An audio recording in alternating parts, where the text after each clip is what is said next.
It's good to be here. I've been working with Kurt for a while off and on, and really have appreciated his expertise. I actually was going to buy a company and hired Kurt to evaluate that. I have a banker friend here, Ralph Boswell, who's an executive officer at True Point Bank, and we were looking at a business, and he actually helped me, Kurt, decide not to buy it, if you recall. So that was good, and I learned a lot already today, so thank you for that, Kurt. Good stuff. To personalize, I'm sitting here with my banker, and I'm thinking how he's taking this in. It's very different than I have a pastor friend here, Dale Cunningham, and he's thinking about his parishioners and his staff, and you're thinking about your clients. We all take this stuff in differently, don't we? But it can, reading and learning from different people, you're in the gold business. Everybody's different, but we can save years and years and years of time by taking in what we learn and then personalizing it for our business. Anytime I go to an event like this, I walk in saying I will walk out different than I walked in. Why would I go to church, Pastor Cunningham, with the desire to walk out the same as when I walk in? Why even go, right? So I come here. I've been in business for 35 years. I've generated $1.5 billion in business since I started in my laundry room with grocery money. But today I picked up some ideas already. So I just encourage you to personalize this. I always, instead of writing down notes, I write down commitments, Kurt.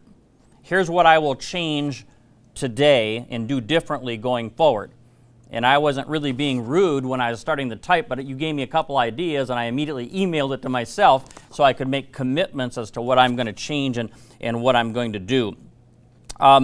What if we could decide to make the next 5 years the best 5 years of our life? Man, decisions are everything. Promises are really just words, but decisions. People usually feel a level of happiness and content in their life based on how much control they have of their life, over their life. And when I was a city bus driver up in St. Paul, Minnesota, I had no control over my life, no control over my time. I had a boss that told me what corner to be on at every minute of the day, and I made a paycheck, but I learned a long time ago that profits are way, way better than wages. And so I decided at age 24 to change my life due to mentoring of other people that had gone before me, and to leave the world of wages and go into the world of profits, because I can earn 100 times or 1,000 times in profits in an hour what I can ever earn in a wage. And people say, well, I'm not interested in money, or Mike, you talk too much about money. I always say people that say they're not interested in money, they'll lie about other things too. When you don't have money, I don't care if you're a pastor or if you're a banker or if you're a businessman, if you don't have finances in your life, it's like oxygen to the human. You've got to have the finances to have the other parts of our life taken care of. Let me ask you a question. How many remember, silly question, you don't need to raise your hand, Y2K? I remember Y2K. It seemed like it was 6 months ago. It seemed like it was a year and a half ago. Ladies and gentlemen, it was 14 years ago. 14 years ago that we were talking. Man, where did that 14 years go, Jeremy? Wow, bang, just like that. How about the Challenger explosion? That was almost 30 years ago. Doesn't seem like we were just watching it on TV? Almost 30 years. Ladies and gentlemen, life goes by. I started my business when I was 24 years old. I'm 58 now. And where did that 35 years go? My point of bringing that up is that the next 60 months are going to go awfully fast. And I believe with all my heart that by making some decisions and planning our life more than we plan our trip to Disney World, that we can absolutely make the next 5 years, not just financially speaking, but in all critical areas of our life, the best 5 years we've ever had in our life. I have people coming to my property Friday from China to go through this stuff over a 2-day period of time. I've got people coming from San Diego to go through this material. Why? Because it can be really life-changing. It's changed my life in a wonderful way. I dropped out of high school to marry my childhood sweetheart. I met her when I was 15 years old at White Castle. She worked at one White Castle, and I worked at the other White Castle up in St. Paul, Minnesota. And we fell in love. And when I was in the 11th grade, I dropped out of high school and married Nada. We've been married 40 plus years now. Probably not a good way to start a life, dropping out of school, working at Wonder Bread at the bakery. I could only see till Friday. I couldn't see into the future 5 years.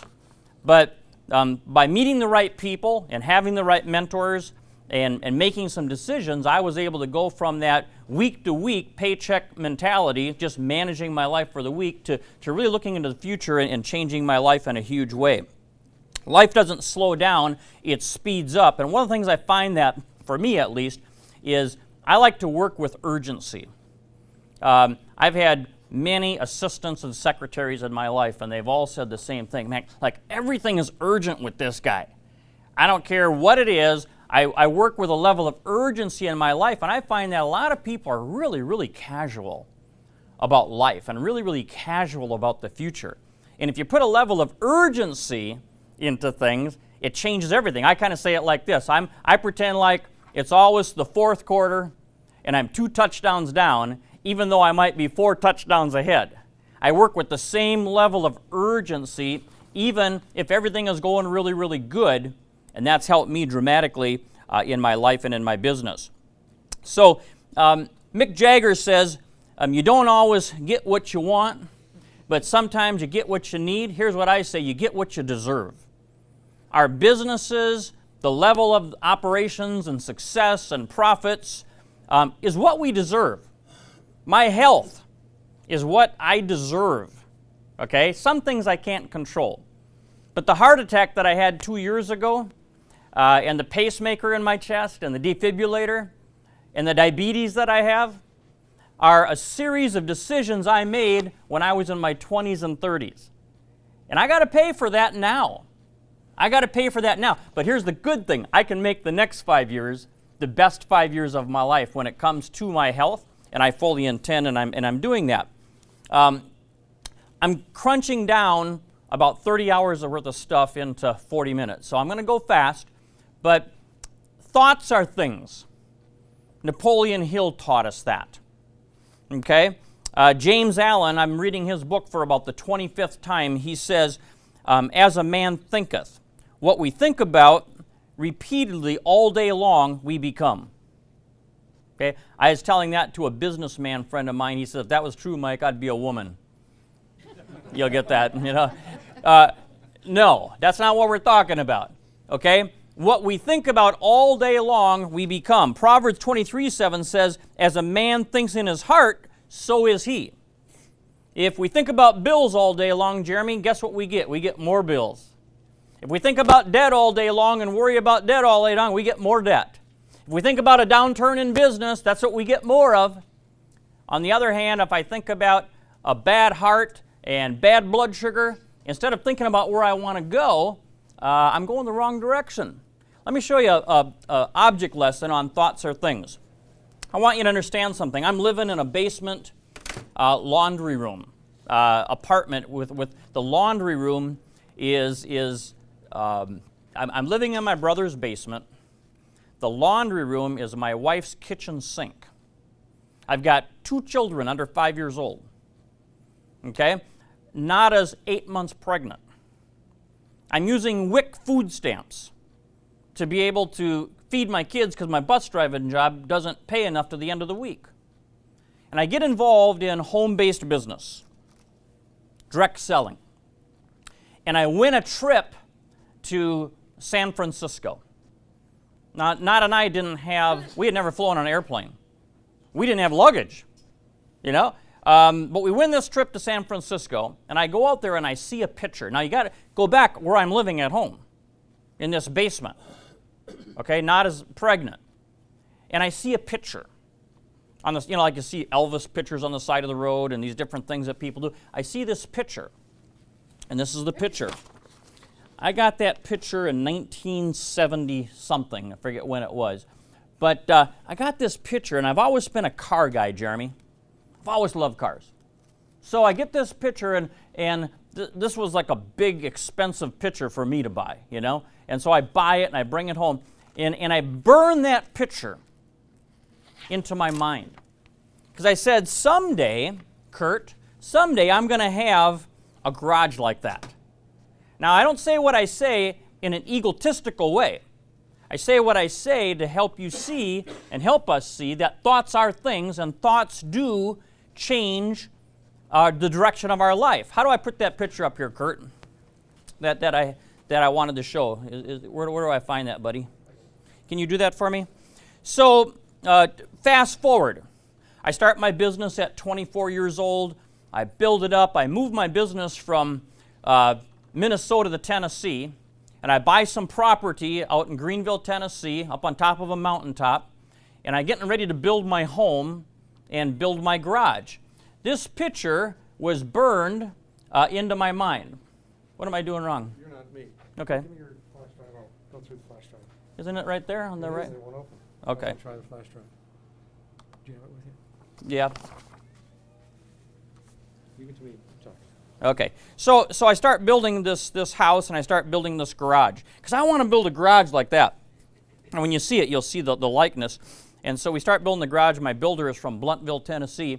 And I buy all this land, and there's a house kind of nearby, and the guy said, well, that's going to be a big house. It was a 8,000 square foot footprint. And my builder says to the guy, well, that's not the house, that's the garage.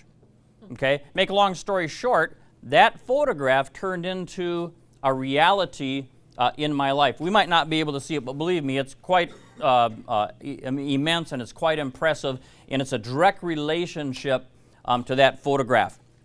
So, what we think about, what we bring about, whether it's good things or bad things, life is about balance. I learned the hard way, and I've already mentioned that a little bit.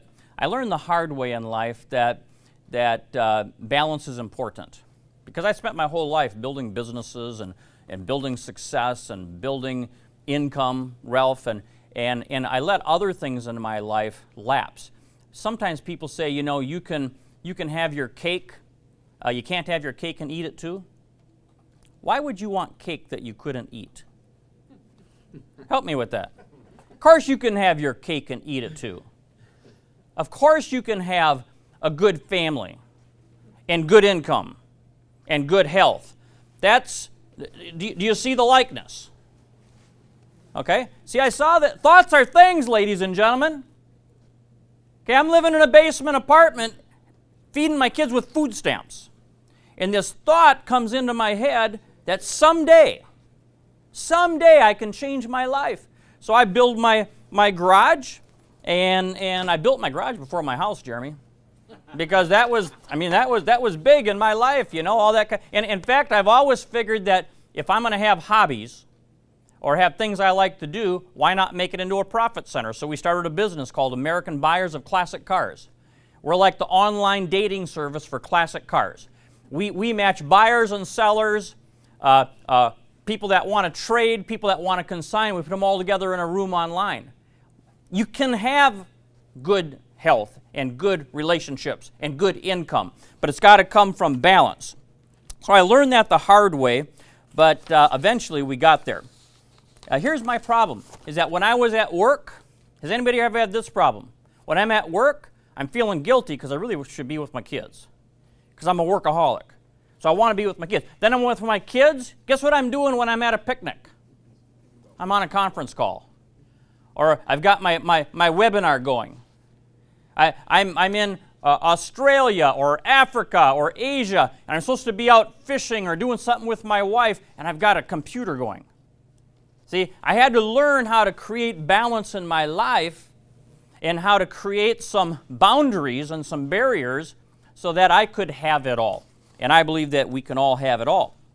So, I'm going to jump ahead because of time. What if you have really good finances, okay, but you lose your health?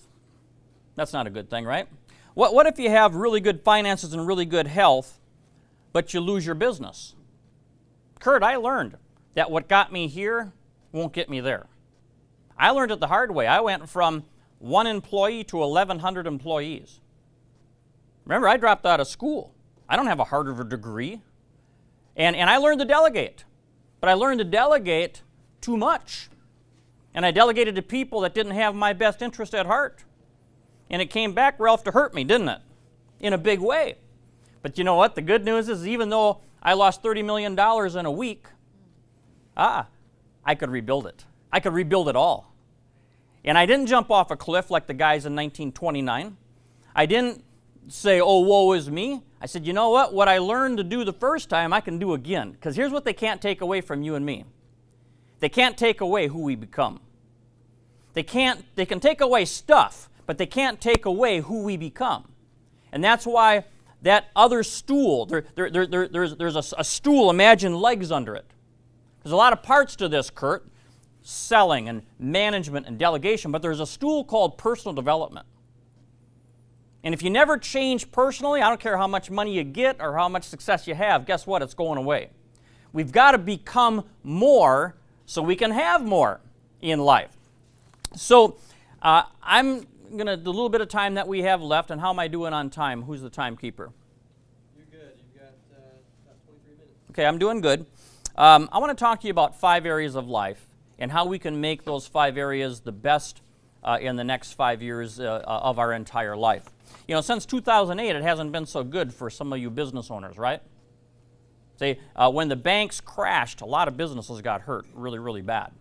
And it's been a long, hard struggle to get that back in many, many ways. If you're a guy like Jeremy, where when the whole world's going bad, the prices of gold go up, that's a good thing, right? That's right. That's a good thing.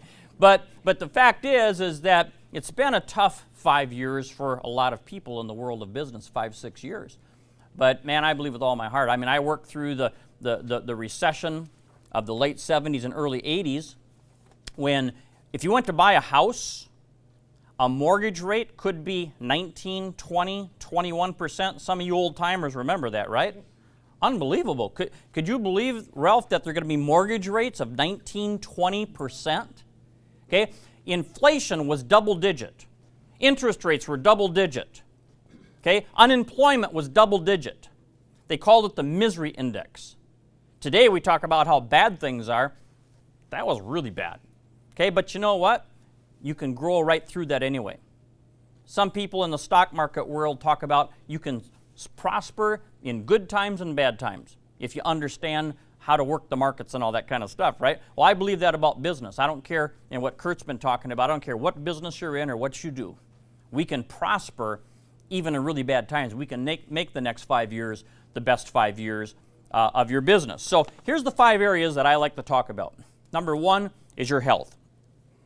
Number 2 is relationships. Number 3, and I'm not preaching at you, but you'll like this, Pastor Cunningham, is the spiritual side of your life. See, the Bible says, what good is it if you gain the whole world, but you lose your own soul? I don't know what your persuasion is there, but I don't want to have a bag of gold and stuff it in my coffin and hope that I can take it with me, because it doesn't work that way. So you got to have balance. Okay? And then financial.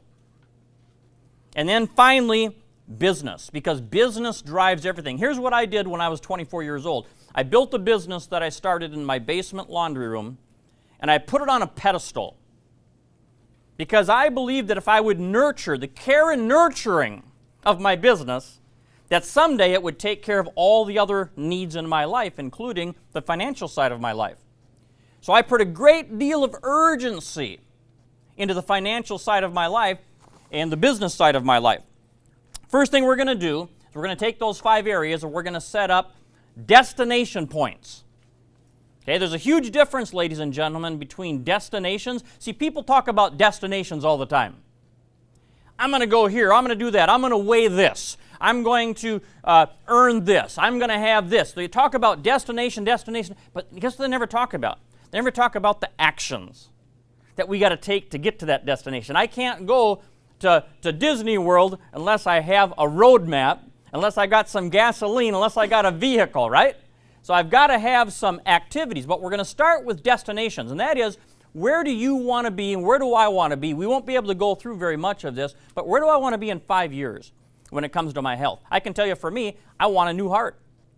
I want to regrow. the part of my heart that's dead.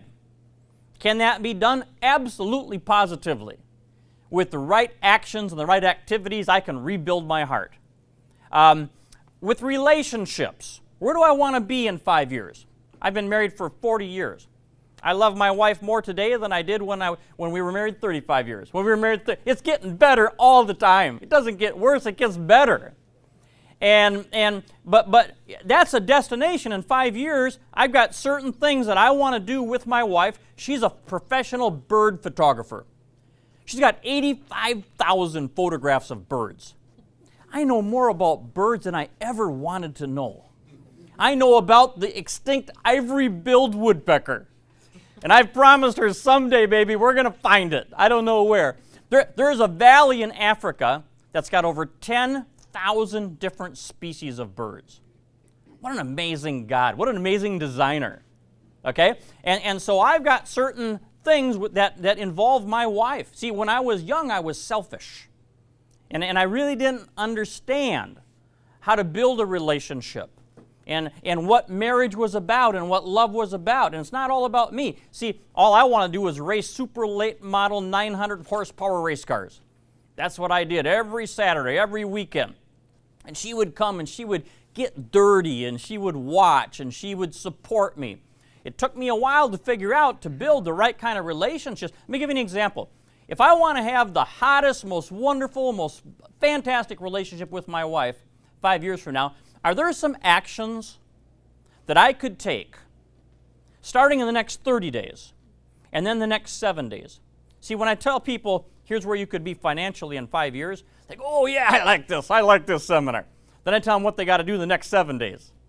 Ooh, now you're getting personal here. I mean, I got to start paying down debt. I got to start building a financial plan in my life. I got to start building a financial statement. What is that? See, most people don't even know. But when it comes to relationships, let me ask you a question. And I don't mean to be too personal here, but do ladies really like to pump gas?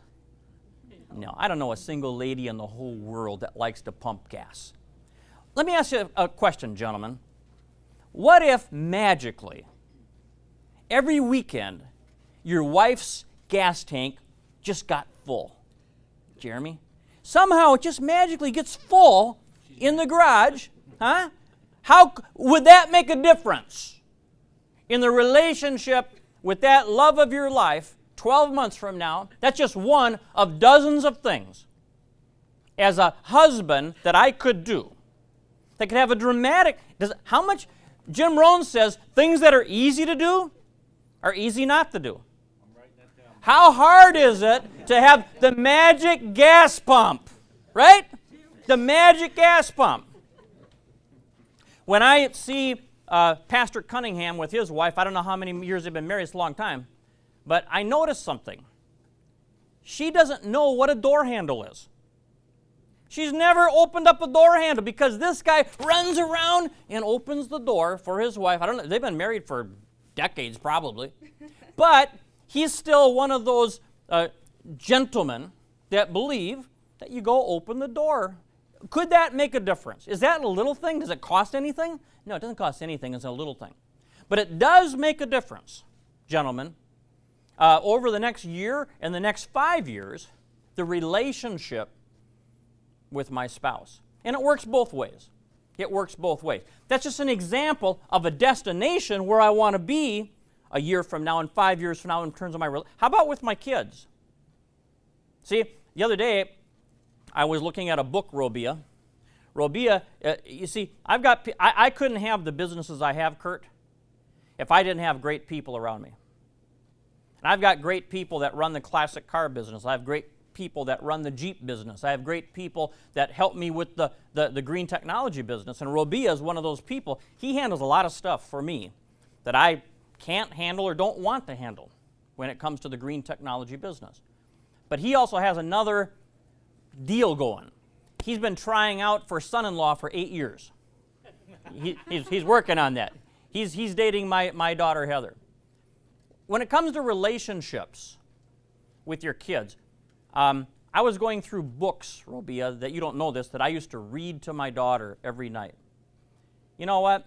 I have a lot of stuff going on, but you know what? Those books and that time of just sitting and reading and loving and hugging and dreaming together with my little daughter made a huge difference with my relationship today. We live in a world today where families are torn apart, and moms and dads hardly ever see each other. And we've got latchkey kids that come home to a locked door, and they unlock the door and they go in by themselves. You can have your cake and eat it too. But it comes to a lot of little decisions. And so relationships are just one part of that 5-point area. Okay? The physical side. Yeah, I want to have a new heart, but I don't want to do any sit-ups. I want to have a new heart, but I don't want to do any push-ups. I want a new heart, but I want to eat Twinkies and Cokes every day. Now, that don't work. If I'm going to get where I want to go with my heart and with my diabetes and with my health, I've got to make certain installments.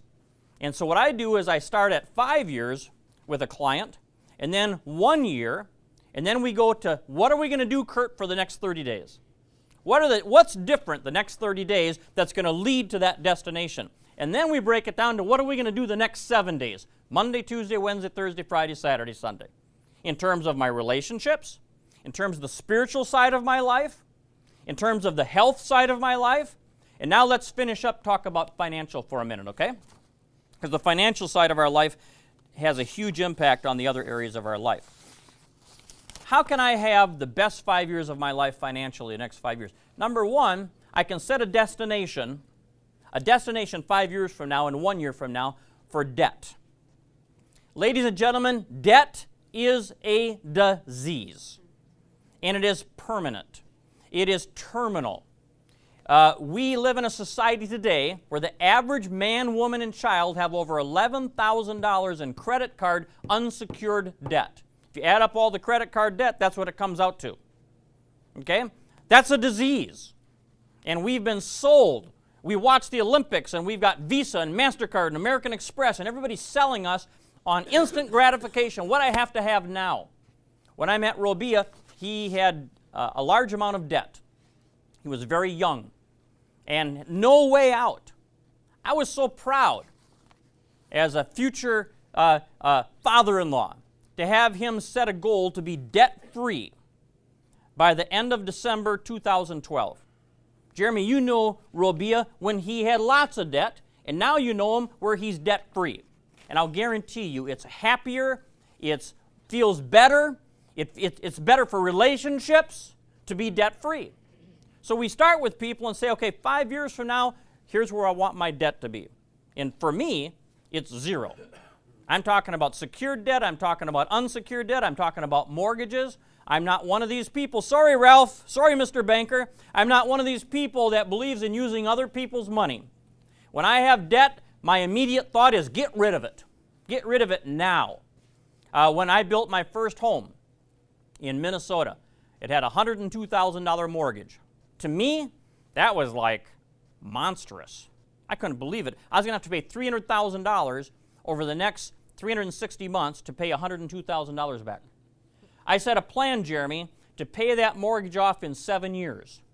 Now, I didn't have the income. See, there's two ways that I can get rid of debt. One is to live like a homeless person. The other one is to make more money. Okay? And I choose making more money. I choose using my brain. See, I was created in the image of God.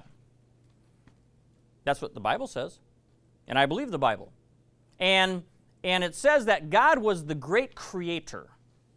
They got the movie now, Noah. Okay, Noah's Ark. Okay? God was the creator of all these. God created man. He made me a creator. And I know that thoughts are things. And whatsoever a man thinketh, so is he. And so I can create income, and so can you. I can give myself a raise, and so can you. And so if I've got $50,000 in debt, all I got to do is figure out how do I make an extra $1,000 a month besides what I'm making right now, pay it off over the next 50 months, and what am I? I got rid of my debt. Thank you. So when we talk about getting rid of debt and setting that as a destination, now we got to carry back and say, what can I do to change that situation? And here's some of those actions and some of those activities that I try to talk to people about. Number one, make a financial statement. It is revealing. A financial statement is nothing more than here's everything that I have that has value. Savings account, 401k, the couch, whatever. Okay? And here is everything that I owe. Okay? And most people that I talk to have a negative net worth. They think they have a lot of stuff, but it's all leveraged. And their net worth is really pretty bad. So we set a goal. See, you got to start by knowing where you are, right? I got to start by knowing where I am. So I start with a financial statement that says, here's where I am, Jeremy. You know, I have a negative net worth or a neutral net worth or a positive net worth. So that's one of the first things I can do in the next 7 days. Number 2, I can organize my debts. I can figure out, here's what I owe. Here's what my business owes. I built a company to over $200 million a year in sales, and I never had a bank loan, Ralph. I never had investors. I never had equity money. I did a novel thing. I used profits, and I reinvested profits to build a business. Now, later on, I made mistakes, and I got greedy, and I started buying companies all over the world, and I got a lot of bank debt. And the only time I ever got my business in trouble, Kurt, was when I had a lot of debt. See, so I'm a big believer in getting rid of debt. So organize the debts. Start a plan to increase my income. You know what Robia and I do? You know what the green technology business that we're in is? We can take any human being that believes in a green earth, that believes in clean air, that believes in the right kind of drinking water, that believes that the Procter & Gambles that are pouring billions of gallons of suds into our lakes and streams every minute, that's not a good thing. We can help anybody like that make an extra $1,000 a month, $1,000 a week.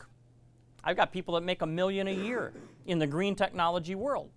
So when I do this exercise with people, I say, well, how would you like to make this extra income that you need to get rid of debt, number 1, to build your financial portfolio, to build your savings plan, to build your investment plan? And most people really don't know how I'm going to make more money or what I can do. They don't feel like they have that level of control in their life. So sometimes they join us in our enterprise, and we teach them how to start making an extra $1,000 a month, $1,000 a week, $5,000 a week. Depends on how big their dream is, how big their goal is. And so if you're going to have a plan to build the financial side of your life, then a good idea is over the next 7 days, start with that financial statement, start to organize the debts, and then figure out a plan. Like I said earlier, most people tend to plan their trip to Disneyland more than they plan their entire life or their total financial world. Start, get with a financial investor. Robia, when you started with your investment plan, you were putting, I think, $100 a month away. It wasn't very much. You know how I paid off that 7-year mortgage, Jeremy? 30-year mortgage in 7 years? I started by paying $10 a month more the first month. It wasn't the amount of money, it was the commitment and the decision. And then I went to $100 a month. By the time I got to the 7th year, the 84th month, my last payment was $5,000 on my mortgage, and my $102,000 mortgage was gone. Getting started is half done. I don't care if it's painting a house, cutting the grass, or starting a financial plan. You get started. And I tell people, start somewhere. I'm going to pay an extra $10 on my mortgage, an extra $50 on my mortgage, an extra $100 on that credit card, whatever, and I'm also going to begin to save and begin to invest. You know what another part of your financial life is? Is charitable giving. And I don't say this from the wrong perspective. I say this from a bus driver that dropped out of school and was feeding his kids with food stamps. They awarded my wife and I with the Philanthropist of the Year award. What was that for? For giving away money. For starting the Boys and Girls Club. For starting the Jackson Toll Learning Center. For making a difference in other people's life. That's a part of a financial plan. It's not just what I get, but what I give. And so maybe I say, Pastor Cunningham, here's an extra $10 this week. See, down the road, you can write the checks for $50,000 or for $1 million to Tusculum College. But in the beginning, it's just the little daily disciplines. Pay a little on the debt, okay? Put a little away, start investing, give a little away, learn to be a giver. See, I learned a long time ago, 30 years ago, I started a philosophy living on a philosophy called thoughtsmanship. One of the key principles of thoughtsmanship is you keep what you give away. You lose what you try to hang on to. Ladies and gentlemen, I'd love to go on and on and on and on and on, but my time is up.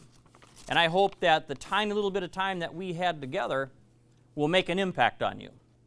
I don't know about most of the people in the room, but I know it made an impact on Jeremy, because he told me, right? Yes, sir. And I appreciate that feedback. Here's my special offer, because he told me I had to have a special offer. Okay, we brought a single room air purifier. It's worth $79. We're going to do a drawing for that. It's a neat little machine you plug in a bathroom or something like that. It's just a little baby example of the big technology that we sell. The other thing that I'll give away is a 1 hour next 5 best 5 planning session, Kurt. So if somebody wants to get together, like to do it at my office, whatever your business is, whatever your life is, if you feel inclined, we'd be happy to do that. Thank you, Kurt. Thank you, everybody. God bless you all. Yes, ma'am. Questions? We have their air purifier in our kitchen, and I'm not kidding. Our kids are healthier. So I'll just do a little plug for their air purifier. It's really I've had good. one for over. Woohoo! Let's keep this going. And we have no suds for a washing machine. Man, we have a machine that you wash your clothes with no detergent, no hot water, no fabric softener. It's magic. It's magic. Let me finish by this. I walk into my office. Okay, my house is a part of that deal. There's a 22,000 square foot house looking into the mansion, into the mountains. It's unbelievable. Okay, I've got an office that's over behind the big garage, and that's where I kind of do my work. Well, I walk in to the strong odor of skunk. A skunk got underneath my office and got scared and started spraying everything. And so, oh man, to the rescue, Fresh Air Surround. It's a machine developed by the University of Wisconsin and NASA for the space station. I turn on an 8-hour sanitize. I go back in my office. You cannot tell that and the skunk was underneath, but the air purifier was on top, and it got rid of all the skunk smell. Cool stuff. Thanks, ladies and gentlemen. Thank you, Kurt.